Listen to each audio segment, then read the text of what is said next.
your engine.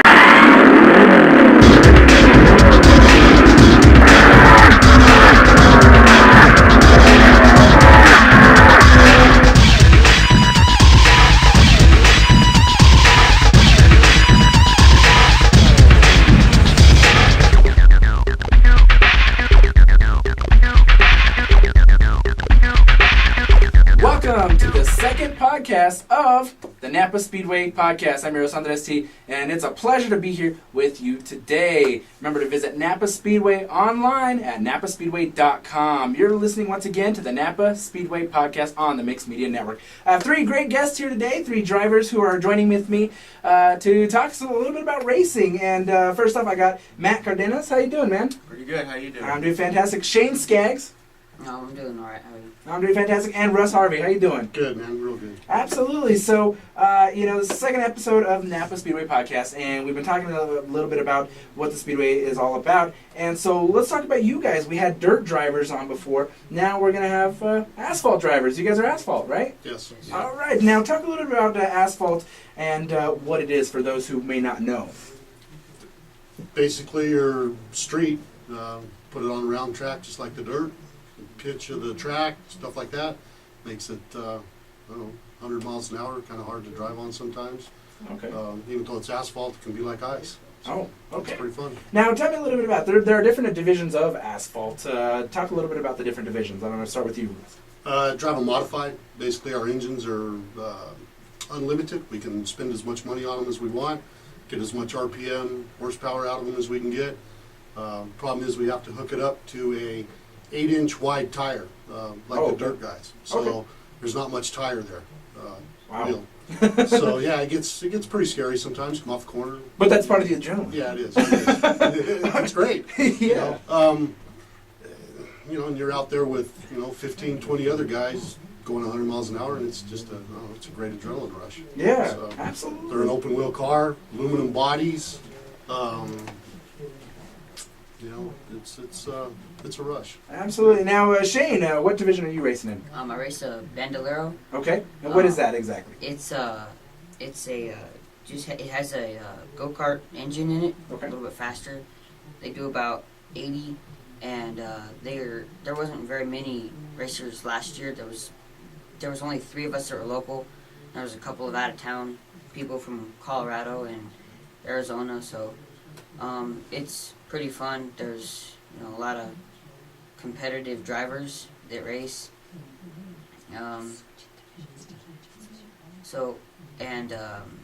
This.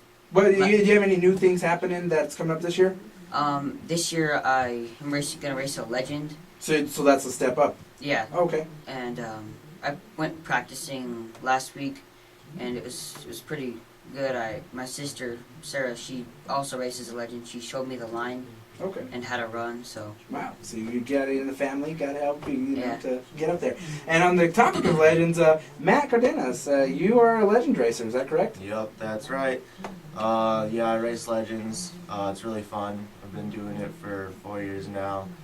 Last year I was actually the points champion for New Mexico at NAPA Speedway. The year before that I actually came in second place to my brother Tony by 4 points. So. Wow. Yeah, that was pretty crazy. So on top of family, do you all have family racing as well? Russ, do you have family in this as well? I do. Well, I did. I've got a brother that used to race sprint cars on the dirt side. He used to travel all over. It's just kind of been through the whole family. My dad raced way back in the 70s. My brothers, both of them when they could, and then they just kind of took it up. I've got a couple of 13-year-old kids that are starting to asking that, and I keep putting them off because I'm not quite done with it yet. So, and it's pretty expensive. Okay, well, yeah. It's a money pit, but what Yes, is it is. What isn't nowadays? Yeah, so, Absolutely. But they're starting to push pretty heavy about getting either a Legends car or a Bandolero, or bought a little. They've got a 4-cylinder class out of NAPA, wow. And I bought one for them, so it's sitting in the backyard. They're not quite old enough to drive it just yet, but Okay. they've been working on it, and it's sitting there. So Russ, when did you start racing? Actually, I didn't start racing modifieds until I was 32, 34 years old, I think it was. 98 is when I started racing full time. Was able to drive a car here or there once in a while. Drove my brother's sprint car once or twice, and that was pretty fun. But it wasn't until about '98 I started building my own car and decided wanted to go ahead and spend the money and had a job that could afford it and stuff. So I've been racing. What's that? 12 years, 14 years now. Wow. And talk a little bit about the feeling of racing rather than competing, because racing is a sport. And talk about the feelings between, say, racing and playing basketball or something like that. Well, I never did play basketball, so I can't say that. Okay. But, for a long time, when I couldn't afford to race, I bowled professionally. Okay, wow. So we were at regionals throughout the Southwest, Arizona, Texas, New Mexico, Colorado. And the competition level, I think, in racing is pretty... Do you feel like it's more competitive? It is more competitive. I mean, you're out there, you're going anywhere from 100 miles an hour on up. If you make a mistake, you can not only destroy your equipment, but someone else's equipment, or get hurt. You know, in bowling, the competitiveness is there. Mm-hmm. You know, you want to win, you want to bowl the 200 or the 300. And the only other property you can destroy is someone else's bowling ball. Well, you don't even do that. I mean, you know, there's nothing. You know, if you make a mistake, you throw a bad shot. Yeah. You know, but in racing, if you make a mistake, run down the corner, you spin out, you hit somebody, you tear something up. There's a lot more at risk. There is, and it may not look like it happens fast from the stands, but when you're in the car doing 100 miles an hour or better, it happens very fast. Wow. And reaction time is, it's essential. Paying attention and being on top of your game, so to speak. It's very,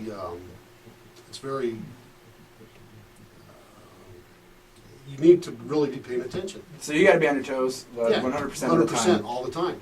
You can't And slack off. lack of concentration. Yeah. You're either going to get past, run over, or you're going to run somebody else over. And it's, you know, like I said, you tear up equipment. Now, this upcoming season, who's your biggest competitor? There's like 3 or 4 guys out there, I think. Do you, you just have a bullseye on them, and you're like, I'm taking you No, down? no. I think if you start racing like that, then you've got other issues. But, you know, Okay. there's guys out there. You know, there's a guy that comes down from Colorado. 2 guys that come down from Colorado. Mike Hathaway, Charlie Wilson. Those guys are just fast. They've raced asphalt for a long time. Charlie Wilson builds his own cars. Locally, you've got Charlie Daniels. You've got Mick Jepson, Willis Gant when he's out there, or Johnson, I'm sorry. When he's out there, he's very competitive. Gary Richards, when he's there. So there's quite a few. Yeah, there's on any given night, you know, there's probably 10 to 12 cars that can win the main event. That's how competitive the class is. We had a gal up here last year, she come off the dirt also, Vanessa Robinson, Mario Truden Jr., you know, Jim Guthrie has a car when he's driving it, or Shane's driving it. Sean, they're both competitive. They're all that. So, Shane, Sean, you know, all that. well, you know, Yeah, I'm not real good with names sometimes. But like I said, on any given night, there's probably 10 or 12 of us that nobody's going to touch. You know, it's that competitive in that class. What's your most memorable moment in your racing career? I don't know. Probably would have. There's a lot of them. Probably winning first main event on the asphalt, Okay. the dirt, and both of them were pretty cool. Pretty exciting, Yeah. pretty cool. Well, that's awesome. And let's move on here to Shane Skaggs. Now, as you mentioned before, you're racing Bandoleros, but now you're going to be moving up to Legends. Talk a little bit about how long you've been racing. The first time I got in a car was whenever I was 6. I drove a friend's car in quarter midgets Okay. a while back. But my first race was whenever I was 7, and my sister, she started about half a year after me when she was 9. And we've been racing with each other throughout until now. So it's been a really good experience with racing with my sister. She's taught me a lot about, you know, the line and Okay. how to pay attention. Now, you're 13, is that correct? Yes. Okay. Now, when you race into Bandoleros, is there an age limit? Is there an age limit that you can only be this age, or is that anybody can race in Bandoleros? You have to be 8. A minimum 8. The minimum but, 8. Okay. But you can race until, you know, however, because there's a friend's mom that lives in Colorado that races. So you could be racing against somebody who's 30 years old. Yeah. Oh wow. Okay. Now moving into legends, what's the difference between the two? The legend is it's a lot faster, and the Bandolero you run on a quarter-mile track all the time, Okay. and the legends they run on the quarter and the half-mile, and they also run a road course in the winter. So, and the legend has a lot more power, a lot more. So. Now, one thing I wanted to bring up is, Albuquerque does have a race history. Albert with Al Unser, and racing is here. Many people don't really know about it, but I have here, you did get a letter from Al Unser himself for you and your sister, Yes. recognizing some of your achievements. Let's talk about that.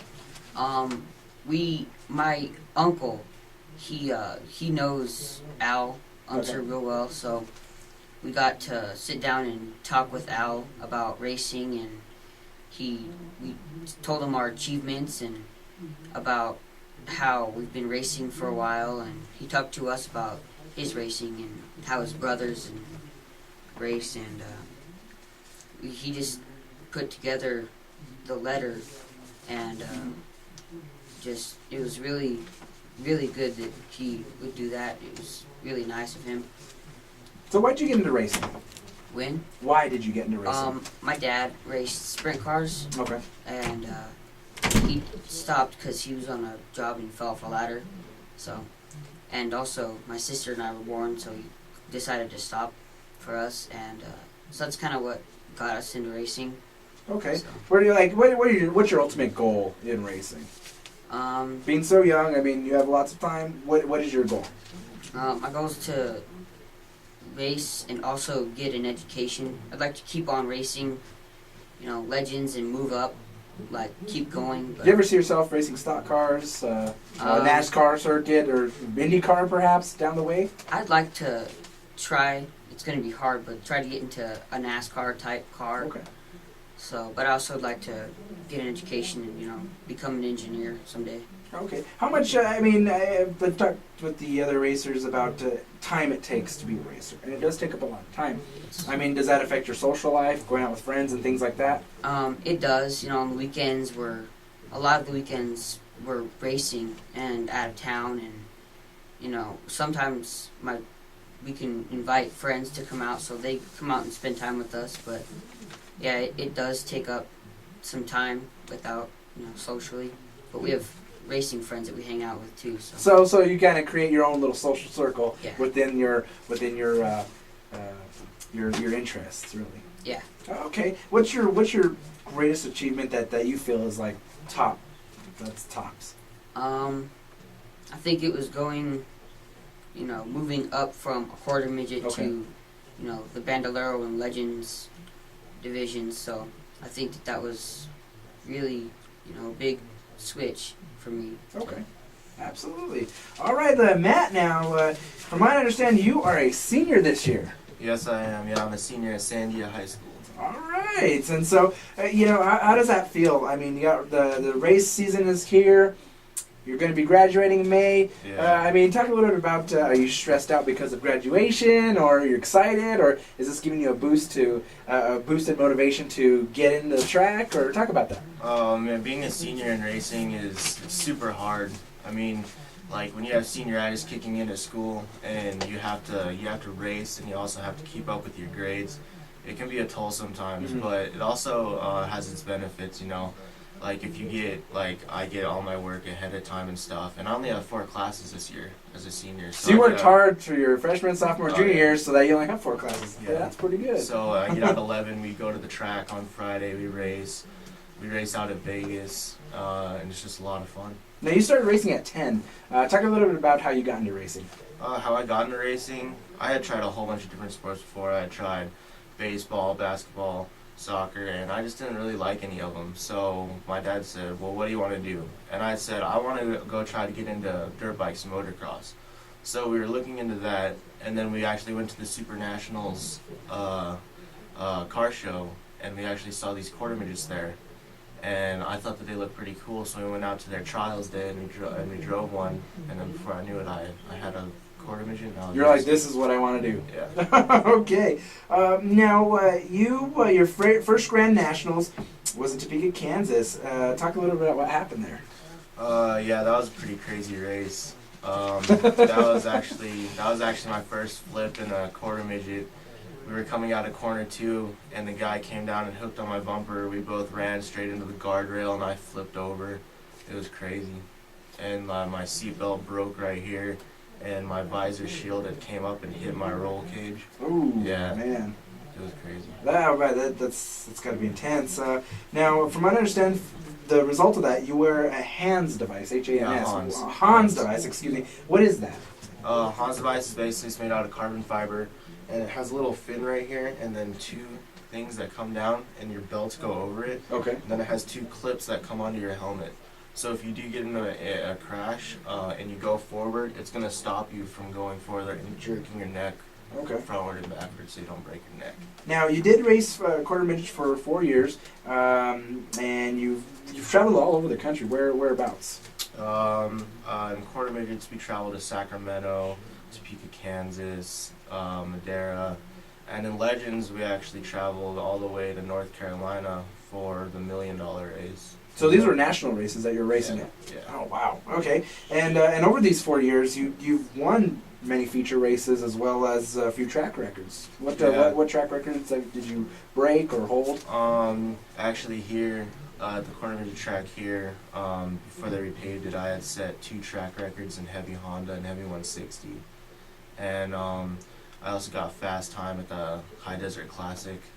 So wow, so there's quite a bit of things that you got there. Now, in 2008, you did place second in the heavy 120 class, and that was at the quarter midget Grand Nationals. Yeah. Talk about that experience. Yeah, I actually came in second in the Grands. It was actually Justin Irwin, who Really? races legends with me now. Yeah.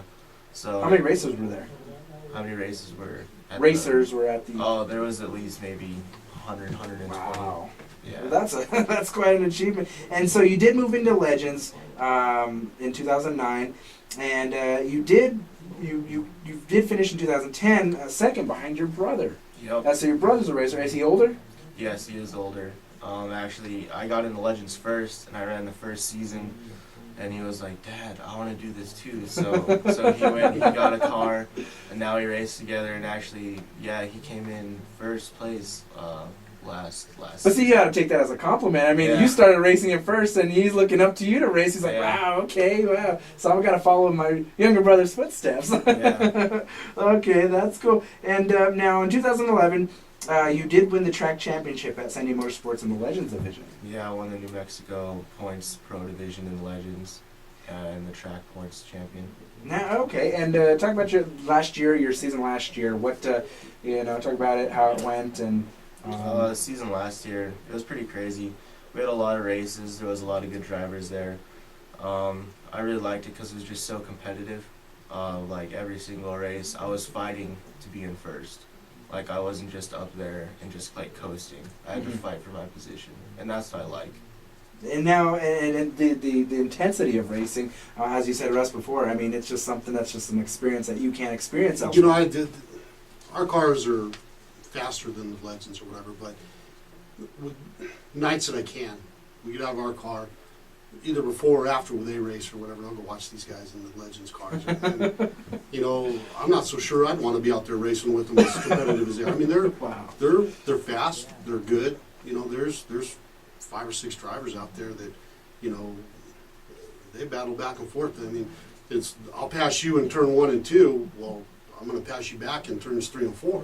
They're battling out there. These guys, they're pretty competitive. Don't underestimate them. No, don't. And they're at that age when things don't scare them. So, if they bounce one or they take and go off the track or whatever, they jump right back in. Yeah, But, watching Matthew and Shane and the Bando and stuff last year and stuff like that, they're some good talent. They could move up. They know what they're doing out there. Absolutely. Now, sponsors are a big part of racing, and they help racers compete. Talk about your sponsors, Russ, that help you get out there on the track. I've got some really good sponsors. Danny Romero at Action Alignment. His wife Cindy owns an optical lens place where they make opti lenses for lasers and things like that. My brother has built race engines for years and years. He helps me in that department. Up until last year, I don't think I hardly had any motor failures. Last year we had some freak things happen and didn't have a really good season as far as that goes, but when the motors performed, they were flawless. A friend of mine, Jerry Roush at Tradework Supply, supplies me with a lot of the aluminum. We tend to knock doors and quarter panels and stuff like that off pretty regularly, so he keeps me in those. I've got, this year we're changing from Chevy to Ford, so I've got a gentleman, Greg Link, in Houston, Texas, that's helping me out with some Ford motors and stuff, through help with my brother and everything there. Tom Manarese at Lucky Sign, Lucky Stripe helps me do the lettering on the car. Decals, Yeah, it makes a huge difference there. Some of that gets kind of pricey and stuff. Randy at VP Fuels helps me out. I call him, need a barrel of fuel, he drops it by. Just a lot of people. I've got Scotty and Kristen that, they work on the car as much as I do. And then I got to mention my wife and my kids. She's the biggest sponsor. She turns over her paycheck a lot of times so we can get the car going and stuff. And then Brad and Zach are out there pretty much 24/7 when I am working on the car and everything. So wow, it's kind of cool. Yeah, absolutely. Everybody coming together to support. Yeah, all those what people. you're doing. Ron's trim shop, my seat. I just buy the aluminum seat. He fits me with upholstery and stuff for it, so the seat fits nice and snug, so we're not moving around in the car and things like that. So Right on. a lot of people help. Absolutely. And what about you, Shane? Who are some of your sponsors out there helping you? I'd say my number one biggest sponsor would be my dad and Millennium Communications. They're just awesome. They're huge sponsors. And my grandpa with AmeriCorp, he just helps me out so much with all the racing and what he does. And the Justin and Jason Irwin and their dad Randy with Irwin Racing LLC. We get almost all of our parts from them. We're working on cars one night and we just need to get a part, so we just call them up and they'll bring it right over. So, the friends, they're just great help. They'll come out and just help out with the cars, and aunts and uncles. So a lot of family support really goes into all this. Racing is. My brother raced with his dad back in the sprint cars. Wow. They were helping each other. When Blaine was injured in a wreck or whatever, couldn't race, he was out there helping his dad. So it was great, There's a lot of family history, a lot of people help it. And when my boys aren't over at my car, they're over at Shane's car, helping him, get him ready, or, turn around and Shane will be there at my car. So it's kind of cool, You kind of get race this family. Yeah, it is. It really is. And yeah, you have your disagreements, and there'll be guys shouting at each other and all that. But 9 times out of 10, it's like one big family. Yeah, absolutely. It's family fights sometimes. What about you, Matt? Who are some of your sponsors that are out there getting you on the track? My biggest sponsor is obviously my dad with ATSI Motorsports. And we also have Daniel's Heating and Cooling. They've helped us out a lot this year. But yeah, just my dad, my brother, and my mom, and his wife, and my whole family is just the biggest sponsor. They come out there every weekend, they're helping me. And basically, yeah, like they were saying, racing is just a big community. Like, you can go out there, and if you need help with something, there's like 20 people that will be willing to help you. And like, you're not out there alone. Like, if you come out and start racing, you don't have to go out there and alone and not know what to do with the car. You can go up to somebody and ask, like, hey, what do I do this? Do I take some turns out, put some turns in? They'll tell you. So that's what I really like about racing. Now, how much do you need to know on a general basis? How much do you need to know about a car to be a racer? Do you have to know everything about a car to be a racer, or? I can't speak for their classes. For my class, yeah, it helps. If you're mechanically inclined or you have some automotive skills behind you and stuff, yeah, it helps. That way you understand what the car's doing. Now, there are people that climb in a car, they don't have a clue about automotive. their backgrounds are totally different. Mine comes from, I'm an electrician, so Okay. I work on equipment, I work. You got that trade Yeah, experience. you know, my dad was a mechanic, my brother's a mechanic, works on heavy equipment and stuff like that. So it helps, but there are people, Charlie Daniels, he's a Supreme Court Justice for the New Mexico court system. You've got Mick Jepson, who's a doctor. You know, these guys, of course, they make good money. They have somebody overlook their cars and stuff. They basically get in them and drive them. So I think it helps. I wouldn't necessarily say that it gives you all the upper hand or whatever, but, you know, I don't know about your guys' classes. Oh yeah, If it it helps. helps, It helps a lot. You to know, that. understanding what the car's doing, spring rates. I mean, shocks. because in a way, I mean, you're out on the track. Your mechanic can't tell what's going on when they're standing in the pit. They can't feel or Right, get the feeling and right. hear or what's going on. Understand what the car's and when you're doing. racing in your driver's seat, you're like, okay, this is doing this, but yeah, obviously it only does it when you're driving. Right. Yeah. and- See, like when we were in quarter midgets, when we first got into it, no kid knows how to say Explain it. it's loose in the corner, Well, it's loose in the center. Even as an older guy, sometimes you can't really explain to whoever's helping you on the car what exactly the car's doing. Yeah. You know, whether it's, you know, an asphalt and dirt racing is totally different. I don't know if you haven't really done any dirt racing, have you? Never. No, I've never done So there's a huge difference between the dirt and the asphalt. Asphalt, if you miss the setup and the car's either too tight or too loose, you're going to go backwards. Wow. You can't move the car around on the racetrack. In dirt, if you miss slightly, you know, you can apex the corners different. You can move the car up to the bottom or down to the, It or could up be to the the difference top. between winning and Yeah. losing, really. Exactly. You know, the asphalt, if the car's too tight coming off, too loose going in, too loose coming off or tight going in, or won't turn in the corners, you're not getting bite off the corner, stuff like that.